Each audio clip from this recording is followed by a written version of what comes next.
How the hell did I end up here? Helen Roberts, a respectable suburban housewife and mother of two, sat at the bar, watching the other patrons of a country house that doubled as a swingers club. She felt like she didn't belong here. Everyone else looked younger, much younger than her 38 years, and in her eyes they all looked much more glamorous. She didn't want to be here. It was Dave, her husband's idea. He sat next to her, looking as confident as ever. He pestered her for months before she reluctantly agreed to join a swingers dating site, which led to their first time here at the club. The fact that Dave's affair had brought them to this point added to her discomfort. When discovered, he asked for forgiveness before admitting that he needed more than Helen could offer, and then finally suggesting that they explore new things together. Helen's love for her children was the main consideration that prevented her from immediately walking out the door and going to divorce court. He eventually convinced her to visit the website and download the application. Their profiles were separate, but showed a link to each other and classified them as swingers. All participants could then swipe right on Dave's or Helen's data to indicate interest. What was different from other dating sites was that the results weren't revealed to the participants until the swingers unification event they were attending that evening. Helen looked through the men's profiles, indicating who she liked. She found it difficult without face-to-face meetings. Based on appearance alone, she would probably say yes to most of them, but ruled out many on the basis that the profiles sounded too arrogant.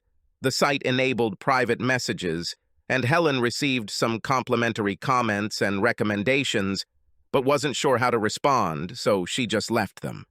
There seemed to be about 20 couples in attendance, invited as a result of the website's algorithms producing an equal number of matches. The instructions stated that everyone must carry a mobile phone with the Swingers Club app downloaded to it. They could attend from 7 p.m., the app published likes at 8 p.m. Participants then had to spend 30 minutes with their counterparts before deciding whether they wanted to pair up and retire to the ground floor, which was guarded by a pair of burly guards. Those who connected had until 10 p.m. to spend it with their new partners, or they could return earlier. They were then free to drink, meet others, or continue the party. Helen again wondered why Dave was so insistent on this. He was usually popular with women, and he knew it. Was it about the freedom and exploration he described, or just a dirty way for him to have sex with another blonde without the risk of getting caught this time? While getting ready, she hesitated for the 100th time, completely unsure of what to wear. Dave was clearly very excited, in contrast to her own feelings of fear. He confirmed that they should go and encouraged her to be bolder, suggesting a red satin dress with a plunging neckline that already seemed a little tight, as well as matching stilettos. The dress was paired with lingerie that flattered her figure, in the form of a vintage 1950s-style open hem girdle with suspenders and nude stockings. She looked in the mirror and surprised herself by thinking that she looked pretty good, and it was nice to dress up for a change. She couldn't remember the last time she dressed like that, or when she was taken out on a date, for that matter. A clutch bag and a thin silver shawl completed the outfit. They arrived shortly after 7, checked in with the receptionist, who made sure the app worked on both of their phones. The application was connected to several large screens located in the main public areas and bars. The instructions stated that the 3 male and 3 female contestants with the most likes would be announced on the screens at 7:30 p.m., and the likes match would be announced at 8 p.m. Helen was completely stunned to see her picture appear on the big screens at 7:30 a.m. It took a while to realize she had come in 3rd place. She thought that the women standing above her both looked like models, as did all 3 of the chosen guys. She blushed as people suddenly seemed to stare at her. The guy sitting next to her at the bar smiled and congratulated her. Helen muttered, "It must be a mistake." He shook his head. "I don't think so. But the other girls are stunning and much younger." "Nonsense," he snapped. "You're gorgeous, a little older, but you have amazing curves. Your butt may be a little bigger than when you were younger, but it's the perfect peach shape. Your long legs and big breasts are simply irresistible."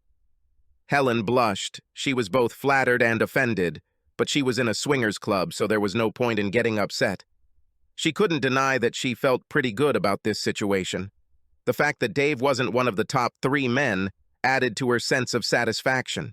The top 3 were followed by confirmation that awards would be announced via the app at 8 p.m. A looping background message displayed on the screens gave a detailed description of the matching algorithm. All were ranked based on the number of likes on the website. The algorithm started with the first-ranked woman going through her list of liked men present that evening to find the highest-ranked man who, in turn, liked her profile. So a number 1 rated woman can be linked to a 1-1 rated man, but only if they have both swiped on each other's profiles. If not, the algorithm will pair her with the next oldest man, excluding her own partner, and so on until all pairs are matched. Because of the conflicts and coincidences, it sounded complicated. It is not surprising that an algorithm was needed, and the organizers must have specially selected the invitees to make it all work. Dave seemed a little upset that his wife's high ranking didn't boost his score, but on the other hand, he was confident in the selection, and all the women in attendance looked hot. He thought it was a good idea. He really should have tried this years ago. Helen glanced nervously at her phone for the 100th time. Just as the time approached 8 p.m., a message appeared. "Congratulations, you matched with John." A photo of her date appeared, and Helen gulped, looking at the screen. She saw man number 1 both on her and on the big screen. Dave tore his eyes away from his mate, a pretty redhead named Marion, to check on Helen. He looked a little puzzled when he realized who Helen had a mutual crush on. Subsequent messages showed the floor plan to guide people to their appointments. Helen stood up on shaky legs to go look for her mate, but was taken by surprise when she was greeted by an unusually handsome man. "Hello, you must be Helen. I'm John." He leaned over and kissed her on the cheek. He smelled simply divine. Helen felt herself blush before she came to her senses and said hello properly. She noticed Dave eyeing her suspiciously before heading off to find his mate. John brought them both drinks, and they sat back down at the bar. She didn't know how to start a conversation. "I don't understand how you ended up paired with me. I mean, you're number 1. "Oh, that's easy to explain," John answered calmly. "The woman who took first place is my wife Danielle, and I had no liking for the woman who took second place, so you were my best match. I only liked 3 women out of the entire list, and I must have been one of your likes." "You chose me?" Helen muttered. "Of course, you were my first choice," John smiled. "But why me? I mean, everyone else looks so charming and so young." John looked genuinely confused. "You have no idea, do you?" "What? How glamorous you look, and the fact that you have no idea makes you even more beautiful." Helen blushed again. This was becoming a habit for her. "Flatterer, you've already done this before. Actually, we've only been here a couple of times. I prefer real women. I don't really like skeleton blondes and fake breasts. They would simply be poorer versions of my wife Danielle. You are gorgeous. All your curves, you have that classic hourglass look. I love it." "Oh, right. Well, I'm not sure what I can say other than thank you." John shamelessly looked over her body from head to toe, stopping his gaze on her legs, chest, and, finally, on her face. "No need, and I'm really glad you chose me." Having said this, John leaned forward and placed his hand on Helen's thigh. This reminded her that she was wearing stockings, and he was touching them. She began to panic. John noticed this immediately and removed his hand. He looked at her curiously for several moments. "As I understand it, this is your first time at the club, and it wasn't your idea." Helen was surprised that he had guessed this from his appearance, but nodded in agreement. "Well, yes. Sorry if that was a little rash. Just relax. We don't have to do anything that you don't want to do. This is our general choice. At worst, we enjoy a drink together and then go our separate ways without any hard feelings. If we stay together for a while, we won't do anything you don't like, and you can still leave at any time." Helen felt the tension ease and forced a smile. "Thank you. This is important for me." To be honest, it wasn't my idea either, but Danielle really likes it. Helen was surprised. "Really?" "Yeah, I'd rather have a couple of quiet beers in the pub and spend the night with my wife, but it could be fun, and at least I know where she is and what she's up to. Helen was going to ask more, but it was similar to her situation with Dave, and she didn't want to get into sensitive topics. 30 minutes flew by quickly. Their conversation was relaxed and exciting. At 8:30, the application checked the messages. Participants were required to press an accept or decline button on their phone for the appointment. Helen looked at John, asking, "What is your choice?" He laughed. "I've already voted and I can't tell you." Helen clicked accept. Then the app showed avatars of her and John holding hands, and then a collar was added to both of their characters. She looked up nervously. John smiled. "I'm very happy and flattered, thank you very much." "Likewise," was all Helen could get out before she felt her face turn red again. John stood up and extended his hand to her. She took it. As she stood up, John pulled her towards him for a kiss. It was a quick touch of lips. Helen felt a little dizzy. Breaking the kiss, he led Helen to the stairs. She quickly looked around for Dave but couldn't see him, so she assumed he was doing the same thing she was doing. In fact, Dave was trying to make his way through the crowd of people heading towards the stairs. Finally, he spotted Helen on the first-floor landing, smiling and holding hands with a tall and very handsome man. He headed towards the stairs but was stopped by a security guard who said there were only couples there. Helen disappeared when the guard sent him back to the bar. His meeting with Marion did not go according to plan. She seemed to want a romantic encounter, while Dave was looking for rough, uncomplicated sex. However, it came as a surprise when after he clicked accept, the app showed two sliding icons and a sad face between them. A message appeared. "Please return to the bar. We hope you have better luck there." It took him a while to realize that he had been rejected. He then tried to convince Marion to change her mind. By then, he missed Helen. At least he still had a chance. He returned to the bar. It was clear that some of the people in the bar were real couples who had decided not to go through the algorithm. He struck up a conversation with an attractive brunette, but noticed that she was looking at another guy across the bar. A few smiles and nods later, she briefly apologized and left. He tried to chat with the remaining women there, but it was obvious that they were not interested. He checked the application, which confirmed his conclusion: all matches are currently accepted. He felt sick to his stomach, ordered whiskey, and wondered how Helen was doing. Only 30 minutes had passed since the coincidence, and he had at least another hour to wait. In fact, it was another 2 hours before he saw Helen again. Helen's time with John was nothing short of revelatory. From the moment they walked out onto the stairs hand in hand, it was something. John's touch was electric, and he was so beautiful that she could feel the bulge of his biceps as they held hands. She usually found guys staring at her breasts annoying, but John could stare as much as he wanted. He maintained eye contact with Helen, and she wondered if he could see her anticipation and excitement. She expected sex to be the same as her husband usually demanded. She was completely confused when John sat down on the couch with her. They talked some more while finishing their drinks.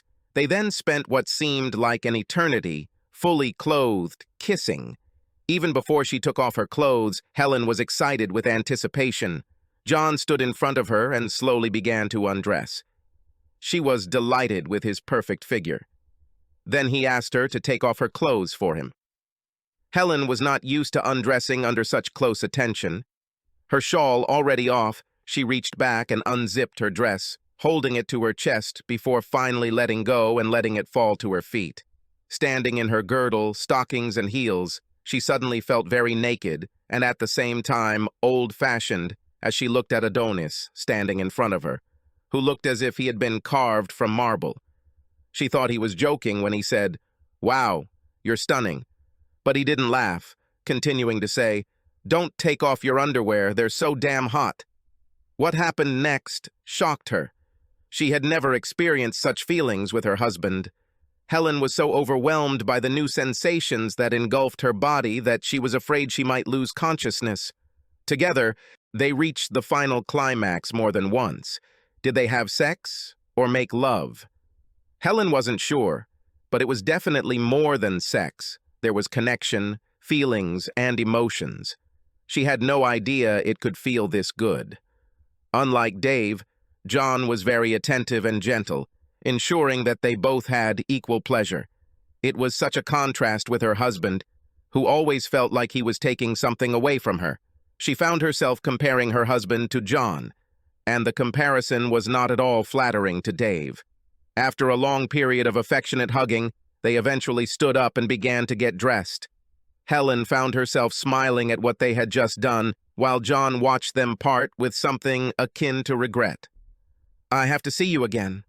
Helen hesitated. They were both married. "I don't know if that's such a good idea. I mean, it was so good and intense that it could get out of control." The best description, which Helen refrained from, was that it was nothing short of a revelation. She wanted more, but she was pretty sure it would end her marriage, if it wasn't already. They got dressed and left the room, Helen doing her best to rebuff John's pleas to see her again. As they walked along the first floor, several men were clearly eyeing Helen. John's requests continued. He suggested they just meet for coffee as friends and talk. She must have felt the same connection as he did. By this time, Helen's brain felt like it was close to shutting down due to emotional overload. She needed to find Dave. Returning to the common room, they found a clearly drunk Dave leaning against the bar. "Oh, here she comes," Dave mumbled. "The stray slut is back. Did you have a good time, honey, with your boy toy?" Helen was both embarrassed and furious, hissing, "This was all your idea, and I haven't done anything that you haven't already done, many times, I might add. And he's 10 years older than your last girlfriend. We're leaving now before you make an even bigger fool of yourself." Dave was muttering and seemed close to fainting when Helen turned to see John standing nearby looking worried. "Sorry, John. I think this was all a terrible mistake. We need to go." John limped. "It's not a mistake for me, Helen. It's the best experience I've ever had. I hope you and your husband can work things out. Good luck." She cast one last long, wistful look at John, then half-pulled, half-held Dave out of the club while he muttered comments about how it was all a rig. It was a damn stupid system, and they would never come back here. Helen and Dave's relationship quickly deteriorated after their trip to the club. All of Dave's shortcomings became increasingly obvious, aggravated by his drinking. Constantly sullen and belligerent, Dave often shouted at the children and began calling Helen obscene names. He accused her of treason and threatened to kill both her and her imaginary lover. The situation escalated to such an extent that Helen returned to her parents to provide a more stable family life for the children and divorced 6 months later. It was on the day that her divorce was finalized that Helen checked out an old swingers dating site. It seemed like a lifetime had passed since they uploaded the profiles. She was about to delete her profile when she noticed that her inbox was full of messages.